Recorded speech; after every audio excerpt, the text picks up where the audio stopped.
미국 내에서 창업, 어떻게 시작하고 또 어떤 부분들을 신경 써야 할 것인가.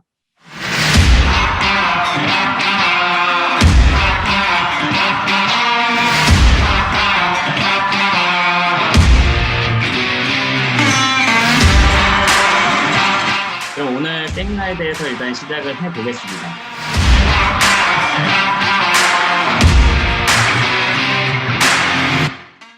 저는 성규현 변호사라고 합니다. 저는 한국에서 약 7년 정도 한국 변호사로 일을 하다가 미국 로스쿨로 유학을 와서 현재는 미국 캘리포니아에서 변호사로 활동을 하면서 한국 기업들의 미국 진출이나 또 미국 기업들과의 크로스보더 거래, 또 이제 미국 내 소송 관련 자문을 제공을 하고 있습니다.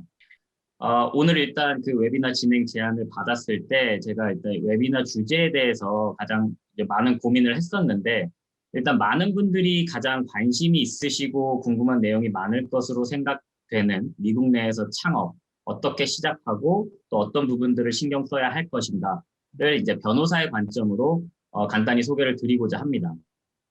그래서 이제 세미나 내내 이제 중간중간 말씀을 드리겠지만 모든 내용들은 일반적인 내용을 기초로 하고 있다는 점 감안해 주시고, 각 사안별로는 그 세부적인 사항들은 별도로 변호사나 또 특히 텍스와 관련된 내용은 반드시 회계사분과도 꼭 상의를 해보실 것을 권장드립니다. 그럼 오늘 세미나에 대해서 일단 시작을 해보겠습니다. 그러면 주제는 말씀드렸다시피 어떻게 미국에서 사업을 시작할 것인가, 특히 이제 비즈니스 포메이션을 중점적으로 말씀을 드리고자 합니다. 이제 사업체 설립을 할 때 크게 두 가지 측면을 고려하시게 될 텐데요. 하나는 법률상 엔터티의 구조, 그리고 다른 하나는 텍스 측면입니다. 이 두 요소는 사실 뗄 수 없이 밀접하게 연결되어 있기 때문에 당연히 처음부터 둘 다 확실하게 이해하고 진행하시는 것이 좋겠습니다. 그렇다면 이제 조금 더 구체적으로 사업체를, 그러니까 미국 내에서 이제 사업체를 설립하신다고 할 때 어떤 요소들을 중점적으로 보시게 되는지에 대해서 한번 얘기를 해보겠습니다. 일단 법인 또는 회사를 세운다는 것은 기본적으로는 자연인인 오너와 법인격을 분리하겠다라는 의미가 가장 큰데요. 그것의 가장 큰 이유가 이제 오너 개인의 책임을 제한하기 위함입니다. 또 이제 공동으로 경영에 참여하는 동업자가 존재하는지, 그리고 제3의 재무적 투자자가 존재하는지, 또 운영상의 절세. 물론 이건 모든 사업체들이 절세를 원하지만 어떤 종류의 세금을 세이브할 것인가에 따라서 조금씩 달라질 수가 있습니다. 그리고 초기 설립 비용, 그 다음에 향후의 운영상, 그리고 관리상의 복잡성, 그리고 어떤 방식으로 엑싯을 할 계획이 있는지에 따라서 이런 부분들이 이제 종합적으로 고려가 되어야 할 부분인 거고요. 그런 대표적으로 이제 사업체의 구조, 크게 4가지 구조에 대해서 한번 알아보도록 하겠습니다. 일단 기본적으로 생각하실 4가지 구조는 개인 자영업, 파트너십, 그리고 LLC, 주식회사, 이 각각의 특징에 대해서 조금 더 자세히 알아봐야 되겠는데요. 많은 분들이 법인을 세운다고 하면 당연히 주식회사만을 생각하시기도 합니다. 근데 이와 같이 다양한 옵션이 있다는 거, 그리고 각각의 장단점이 있기 때문에 비교 검토를 해볼 필요가 있습니다. 결론부터 미리 말씀을 드리자면 궁극적으로는 회사가 성장해서 커진다면 자연스럽게 주식회사로 전환될 필요는 있습니다. 하지만 반드시 처음부터 주식회사로 설립할 필요는 없다고도 말을 할 수가 있습니다. 그래서 지금 첫 번째 구조를 보시면 개인 자영업 같은 경우는 잘 아시겠지만 가장 단순하고 간단한 구조입니다. 사업체가 곧 오너 자신이라고 생각하시면 되고요. 그래서 그 사업체의 책임은 오너 개인의 자산 전부에까지 미치게 됩니다. 이 때문에 많은 분들이 이 개인 자영업 구조는 절대 취하면 안 되는 구조라고 이제 부정적으로 생각하시기도 하는데, 사실 사업 초창기의 1인 기업의 경우에는 설립 비용이 없다는 점과 별도로 주정부 등록을 할 필요가 없다는 점, 그리고 설립이 굉장히 간단하다는 점으로 인한 장점도 분명히 존재합니다. 두 번째로 이제 파트너십이 있는데요. 말 그대로 둘 이상에는 부부도 포함입니다. 둘 이상의 자영업자의 조합체라고 보실 수 있고요. 각자 출자한 만큼 파트너들이 지분을 나눠 가지게 됩니다. 파트너십은 다시 이제 제너럴 파트너십과 리미티드 파트너십 2가지 종류로 나눌 수가 있는데, 이 제너럴 파트너십 같은 경우는 참여한 모든 파트너들이 다 같이 연대 책임을 지면 물론 파트너들 개인의 자산까지도 그 책임이 미치게 됩니다. 반대로 리미티드 파트너십 같은 경우에는 제너럴 파트너와 리미티드 파트너 두 가지 파트너 종류로 분리해서 리미티드 파트너 같은 경우는 단순히 투자자로 간주해서 출자한 금액을 한도로만 책임을 지기도 합니다. 단 여기서 이제 형식상은 리미티드 파트너로 참여를 했지만 사실상 경영과 운영에 깊게 관여하였다면 제너럴 파트너로 간주될 수도 있다는 점을 명심할 필요가 있겠습니다. 다음은 LLC인데요. 이게 굉장히 좀 독특한 구조로서 주식회사의 유한 책임과 개인 자영업 내지 파트너십의 패스로 텍세이션의 장점만을 결합한 구조입니다. 이 패스로 텍세이션에 대해서는 뒤에서 조금 더 자세히 살펴보기로 하고요. 이 장점만을 결합하였다고 하니 당연히 이제 관심이 더 갈 수밖에 없겠죠. 다만 이제 별도로 주정부에 등록을 해야 하고 매년 별도의 애뉴얼 텍스, 캘리포니아의 경우에는 연간 800불 정도가 소요가 됩니다. 이런 텍스를 별도로 내야 한다는 단점도 있고요. 주식회사는 다들 익숙하실 텐데요. 뭐 C코퍼레이션과 S코퍼레이션으로 두 가지 종류로 나눠볼 수 있고 가장 일반적인 것은 C코퍼레이션으로서 법인 레벨에서의 코퍼레이트 텍스를 내고 주주들이 이익 배당을 받은 것에 대해서 다시 개인 인컴 텍스를 낸다는 점에서 이중과세의 단점이 있습니다. 이 소유자의 숫자에 대해서는 앞서서 이제 말씀을 드렸고요. 많이 질문하시는 부분 중에 하나가 1인 LLC 그리고 1인 주식회사를 설립할 수 있냐라는 부분들 좀 많이 질문을 주셨는데요. 기본적으로는 다 가능합니다. 그리고 다음으로 이제 지배 구조를 보면 개인 자영업은 가장 간단합니다. 소유주가 곧 모든 경영권과 수익 분배 권리를 가지게 되고요. 파트너십 같은 경우는 파트너들 간에 미리 정해진 수익 분배, 지분 비율에 따라서 경영과 이 수익 분배를 받게 되는데요. 이 파트너십 어그리먼트를 체결하는 것이 필수는 아니지만 이 파트너십을 처음 시작할 당시에 이걸 체결해서 경영권과 수익 분배권에 대해서 명확히 기재하여 두시는 것이 바람직합니다. 그리고 앞서 잠깐 언급하였듯이 리미티드 파트너십 같은 경우는 리미티드 파트너는 경영에 직접 참여할 수는 없고요. 단지 수익 분배만 받을 수 있습니다. LLC 같은 경우도 필수는 아니지만 멤버들 간의 오퍼레이팅 어그리먼트를 체결하셔서 여기서 멤버들 간의 이제 경영권이라든지 수익 분배권을 사전에 약정을 해두시는 것이 좋고요. 마지막으로 이제 주식회사 같은 경우는 그 주인이 다들 아시다시피 CEO가 아니라 주주입니다. 그래서 발행된 주식을 각자의 주주가 그 지분 비율에 비례해서 경영권을 행사할 수가 있고요. 그에 따라서 수익도 배분받게 됩니다. 주식회사의 경우는 이제 보통 소유와 경영이 분리가 돼서 소유는 주주들이 하고 경영은 이사회가 하게 되는데요. 물론 주주이면서 이사일 수도 있고요. 아주 소규모 주식회사의 경우에는 1인 주주이자 대표이사직까지 혼자서 전부 수행하는 것도 가능합니다. 이제 다음은 책임의 제한인데요. 앞서 설명드렸다시피 개인 자영업의 경우에는 사업체와 개인은 한 몸이라고 생각을 하시면 되고요. 따라서 사업체가 소송에 휘말리거나 손해배상 책임을 부담하게 되면 오너 개인도 당연히 책임을 같이 지게 됩니다. 이제 이 부분이 사실 LLC랑 주식회사라는 별도의 법인격을 설립하는 가장 중요한 이유라고 볼 수가 있는데요.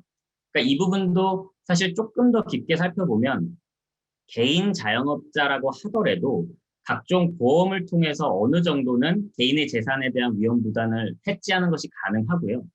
LLC와 주식회사라고 하더라도 1인 LLC, 1인 주식회사의 경우에는 책임으로부터 완전히 자유롭다고 말하기도 조금 어렵습니다. 특히 이제 법원은 piercing the corporate veil, 한국말로는 이제 법인격 부인이라 하는데요. 이러한 이론을 개발을 해왔고, 곧 LLC의 멤버나 주식회사의 주주들이 악의적으로 법인을 책임 회피의 수단으로 악용해왔다고 판단될 경우에는 멤버와 주주들에게 연대 책임을 지게 하는 경우도 있습니다. 또한 이제 주식회사의 경우에는 각 이사와 임원들이 fiduciary들이라고 하는 성관주의 의무를 부담을 하고요. 이를 위반했을 경우에는 별도로 회사에 대한 손해배상 책임을 지게 된다는 점도 명심할 필요가 있겠습니다. 다음은 과세 방식인데요. 이제 개인 자영업과 파트너십 같은 경우는 좀 간단합니다. 이제 모든 수익과 손실이 소유주 개인 세금 보고에 반영을 하게 되고요. LLC 같은 경우는 다소 특이한데 세 가지 방식 중 하나를 택하실 수가 있습니다. 첫 번째는 엔터티가 없는 것으로 간주할 수가 있고요. 두 번째는 C 코퍼레이션으로 간주할 수가 있고 마지막으로는 S 코퍼레이션으로 간주를 할 수가 있습니다. 이 LLC의 가장 큰 장점 중 하나가 이렇게 유연하게 과세 방식을 택할 수 있다는 점인데요. 여기서 그러니까 엔터티가 없는 것으로 간주하겠다라는 건 무슨 의미냐? 곧 개인 자영업자처럼 세금을 내겠다라는 의미고요.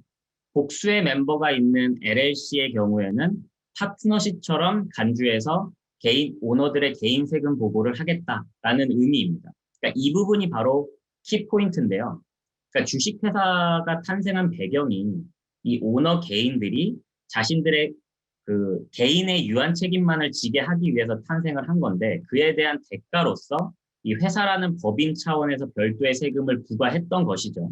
근데 LLC는 오너 개인들에게 유한 책임을 허락하면서도 법인 차원에서의 별도의 세금을 내지 않아도 되는 옵션을 제공한다는 점에서 굉장히 좀 센세이셔널하다고 볼 수가 있습니다.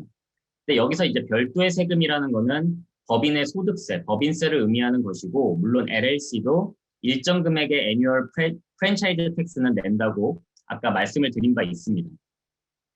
이 LLC의 가장 큰 장점이 그래서 바로 그 초반에는 사업 초반에는 매출이 작고 규모가 작을 때는 별도의 법인세를 내지 않고 개인 소득세에 반영해서 보고를 하다가 어느 순간 매출이 늘고 규모가 커져서 개인의 소득세 구간이 너무 높아지는 시점에 가서는 주식회사처럼 법인이 별도로 법인세를 내는 구조를 선택할 수가 있다는 점입니다.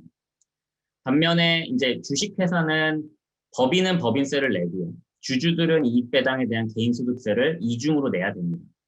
다만 여기서 S코퍼레이션 같은 경우는 다시 특이하게 법인세를 내지 않고 주주 개인들의 세금 보고에 반영하는 것을 택할 수는 있고요. 그래서 만약 규모가 좀 작고 주주수가 100명을 초과하지 않는 그 규모가 작은 주식회사의 경우라면 S코퍼레이션을 유지하는 경우도 많이 있습니다. 다음은 소유권 이전 부분이고요. 앞서 말씀드렸다시피 개인 자영업은 이제 오너와 한 몸이라고 말씀을 드렸습니다. 그래서 오너와 함께 무조건 따라다니기 때문에 사업체만 오너와 분리해서 넘긴다는 것은 이제 불가능합니다. 근데 이제 우리가 흔히 생각하는 뭐 예를 들어서 개인 음식점을 하다가 이걸 제3자에게 사업을 넘긴다는 의미는 엄밀히 얘기하면 그러니까 영업권을 넘긴다는 의미인 거죠. 그래서 오너가 사망을 하게 되면 이 개인 자영업은 자연스럽게 소멸을 하게 됩니다. 반면에 뭐 파트너십, LLC, 주식회사 같은 경우는 존속을 하게 되죠. 이 파트너십과 LLC는 둘 다 소유권 이전이 파트너들 간 그리고 멤버들 간의 운영 계약서에서 규정한 바에 따름이 원칙입니다. 일반적으로는 다른 파트너들 또는 멤버들 전원의 동의 없이는 이 소유권 지분의 양도가 불가능하도록 규정하는 경우가 일반적인데요. 그러니까 어느 날 갑자기 나도 모르게 다른 파트너가 제3자에게 소유권 지분을 넘겨서 그 모르는 사람이 이제 경영에 참여한다거나 사업체를 대표해서 그런 어떤 법률 행위를 하는 것을 원할 리가 없기 때문이겠죠. 그래서 사실상 파트너십과 LLC는 소유권 이전의 제약이 많은 구조라고 이해를 하실 수가 있습니다. 반면에 주식회사는 주식의 이전이 상당히 자유롭습니다. 그리고 심지어 IPO 상장 이후에는 훨씬 더 많은 불특정 다수들 간의 자유로운 주식 이전이 가능해집니다. 마지막으로 이제 설립에 필요한 준비를 살펴보겠는데요. 일단 개인 자영업을 생각하시는 분들은 간단하게 그러니까 EIN이라고 하는 Employer Identification Number만 발급받으면 사업을 시작하시는 데는 아무런 그 제약이 없습니다. 다만 이제 이 DBA라고 하는 Doing Business As라고 하는 이 만약 자신의 사업체 명에 본인의 라스트 네임과 업종이 들어가지 않는다면 이 DBA를 별도로 이제 등록하셔야 되는 요건이 있고요.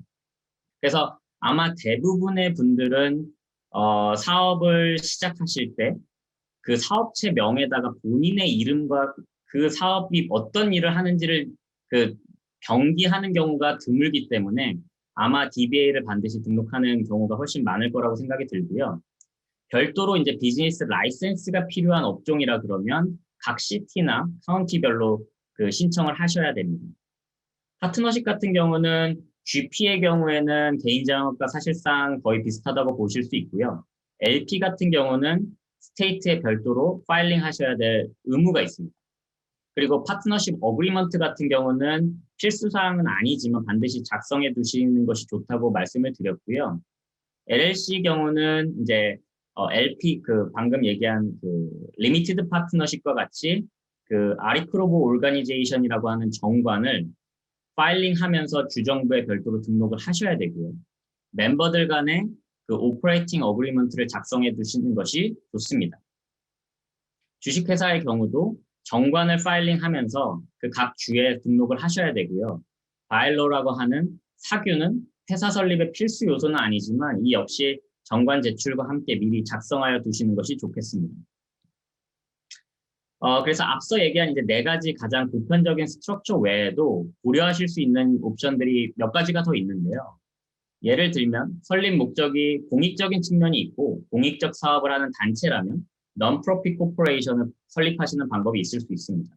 비영리 법인 같은 경우는 이제 설립 후 IRS와 각 주에 별도로 텍스 이그젬션 신청을 하셔서 면세 혜택을 받을 수 있다는 점이 가장 큰 장점이고요. 이제 파트너십 중에서도 앞서 얘기한 뭐 제너럴 파트너십, 리미티드 파트너십 외에도 LLP라고 불리는 구조도 있는데 그러니까 무한 책임을 져야 하는 파트너가 반드시 한 명 이상 있어야 하는 그 GP나 LP와는 다르게 모든 파트너들이 유한 책임을 질 수 있다는 특이점이 있습니다. 단 LLP는 모든 사람들이 설립하도록 허용되고 있지는 않고요. 변호사나 회계사 등의 전문 자격증 소지자들에게만 허용되는 다소 특이한 구조라고 생각을 하시면 됩니다. 반면에 이제 이런 전문 자격증 소지자들은 해당 프로페셔널 비즈니스로 하는 주식회사를 설립하는 것은 또 불가능하고요. 이 전문 직종의 사업의 특성상 소유와 비즈니스를 분리하는 것을 허용하지 않겠다라는 의미고요. 따라서 로펌이나 회계법인이 일반 C코퍼레이션인 주식회사인 경우는 없고 이제 해당 자격증을 가진 자들만이 주주가 될 수 있는 다소 특이한 프로페셔널 코퍼레이션이란 구조로 회사를 설립할 수는 있습니다. 그래서 다시 한번 정리를 해보자면 이제 현재 창업을 하시려는 분들의 거의 대부분은 LLC와 코퍼레이션 둘 중에 하나를 고려하시게 될 겁니다. 그러니까 물론 업종상 앞서 4가지 종류 중에 이제 개인 자영업이나 파트너십도 옵션일 수 있는 경우가 있긴 한데요. 대부분이 이제 창업을 준비하시는 대부분이 뭐 IT나 모바일 기반의 서비스, 뭐 게임 이런 것들을 사업을 염두에 두고 계신다는 전제하에 말씀을 드리겠습니다. 그러니까 LLC와 코퍼레이션 둘 다 오너들이 유한 책임을 진다는 점에서는 동의를 하고요. 다만 염두에 두셔야 할 가장 큰 차이점은 LLC는 과세 방식을 유연하게 선택할 수 있다는 점이고요. 그리고 주식회사는 이제 외부의 투자자를 유치하기에 가장 용이한 구조라는 점을 이제 말씀드립니다. 다음은 이제 어디에 사업체를 설립할 것인가가 또 중요한 고민사항 중에 하나일 텐데요. 그러니까 많은 분들이 질문을 주시기도 했고요. 이 미국이란 나라가 조금은 독특한 구조를 가지고 있죠. 그래서 50개의 사실상 다른 나라라고 볼 수 있는 그 주가 있기 때문에 이런 고민이 생기는 거라고 생각이 듭니다. 그래서 뭐 무조건 델라웨어의 법인을 세워야 한다. 뭐 요즘에는 네바다나 와이오밍, 뭐 텍사스 등이 세금 혜택이 많다더라. 뭐 이런 얘기들을 아마 많이 들어보셨을 겁니다. 근데 일단 이런 논의는 기본적으로 코퍼레이션을 전제로 한다라는 점을 말씀을 드립니다. 그러니까 LLC 같은 경우는 실제로 영업을 하실 주, 사업지가 소재한 주에 설립하시는 것이 거의 대부분 유리하다라고 볼 수 있습니다. 단 이 코퍼레이션의 경우에는 조금 다릅니다.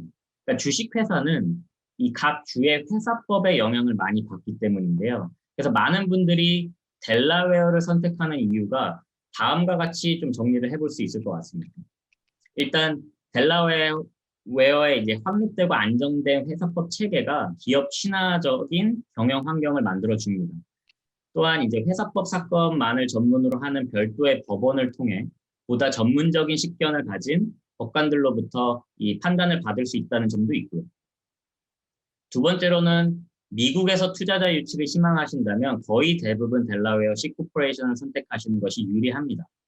그러니까 가장 무난하고 오랫동안 그들이 투자해온 방식이기 때문인데요. 그러니까 투자자들은 당연히 회사법상의 주주의 권리나 회사에 대한 책임 추궁, 뭐 이런 가능 여부에 대해서 관심이 많고 그들이 스탠다드로 삼는 것이 바로 이 델라웨어 일반 회사법이기 때문입니다. 다음으로는 이제 시간과 비용 측면에서도 타주에 비해서 효율적인 측면이 있습니다. 아무래도 이제 델라웨어라는 주 자체가 주식회사 설립의 메카처럼 그것 자체가 중요한 산업이다 보니 아무래도 인코퍼레이터들에게 우호적인 시스템을 갖추고 있다는 점이 장점입니다. 이제 오늘 세미나 주제의 마지막 슬라이드인데요. 일단 오늘은 사업체의 설립까지 자세히 알아보았다면 사업체를 설립하는 중에 또는 설립한 직후에 챙겨야 할 사항들에 대해서 간단히 한번 언급을 해보도록 하겠습니다. 우선적으로는 사명과 서비스명에 대해서 그 사명과 서비스명이 확정이 되셨다면 상표 출원을 반드시 검토하시는 것이 좋겠고요. 테크 기반의 스타트업 창업을 원하시는 경우라면 특허 출원이 필요한지 여부를 검토하시는 것이 좋고요. 콘텐츠 기반의 창업을 하신다면 저작권 등록을 할 필요가 있을지 여부를 검토하시는 것이 좋겠습니다. 그 외에도 이제 요새는 홈 오피스를 많이들 이용하시긴 하는데 물리적 오피스를 가지실 경우에는 오피스 리스 계약에 대한 검토 필요하겠고요. 텍스와 관련해서는 각 주별 텍스 아이디를 발급 신청하셔서 진행하실 필요가 있겠습니다. 그리고 앞서 언급하였듯이 본인의 사업이 별도의 라이선스를 필요로 하는 것은 아닌가 검토하실 필요가 있고요. 법인을 설립한 주와 영업지의 주가 다를 경우에는 Qualifying to do Business를 별도로 신청하셔야 합니다.